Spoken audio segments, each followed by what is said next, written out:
Hi, I'm Andrea Cohen from the Oklahoman. This is Scott Wright from the Oklahoman. We're at a very foggy Qualcomm Stadium following Oklahoma State's loss to Oregon in the Holiday Bowl. Scott, tell us a little bit about what went wrong. Pretty much everything after halftime basically went wrong. Offense, defense, special teams, they really struggled in all three phases in the second half, which was kind of surprising because they'd come out in the first half and taken only a 10-point lead, but it felt like a pretty commanding lead. You felt like they could do pretty much whatever they wanted on offense.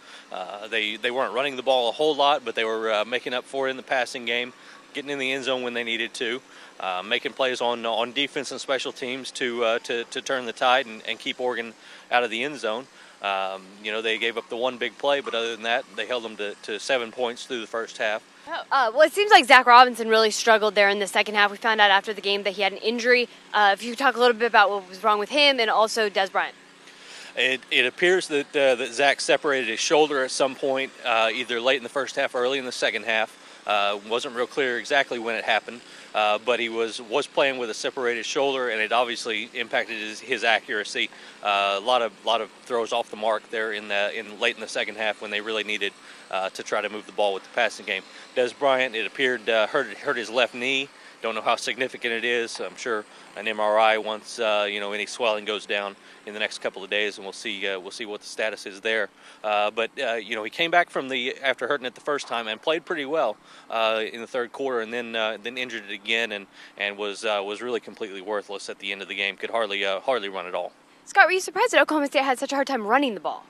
Yeah, I really was. Now, obviously, you look at Oregon's defensive line, and they're pretty big, but there hadn't been anybody that was able to overpower Oklahoma State's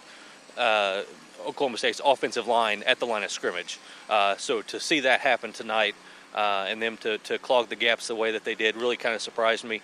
Kendall Hunter hadn't been held under 80 yards all season and finished the night with 37. He did get in the end zone twice, but both on pretty short runs. Keith Tosin, I was surprised we didn't see more of him. He seemed to be having some success early. Good in the first half, yeah. Yeah, he really did, and then he just kind of faded away, and we didn't really see much of him at all in the second half. So Oklahoma State finishes the season 9-4. They were hoping to get to kind of the marquee 10-win season. What do you think overall of the season? Even though they didn't get to 10. Well, you know what? This is probably the second best ending you could have as far as motivation going into the off season. I think that a win would have really been a springboard into this next off season. They'd probably be they'd end the season as a top 10 team and go into next season as a preseason top 10 team, and that momentum would be really strong. A difficult, almost borderline embarrassing loss with the way they played in the second half out here tonight, I think probably provides quite a bit of motivation too going into that off season. And I think that with everything kind of swinging their way, maybe a little bit in 2009 with schedule and all the guys that they have coming back, I think that you're going to see a lot of motivation from this team. Let's see it.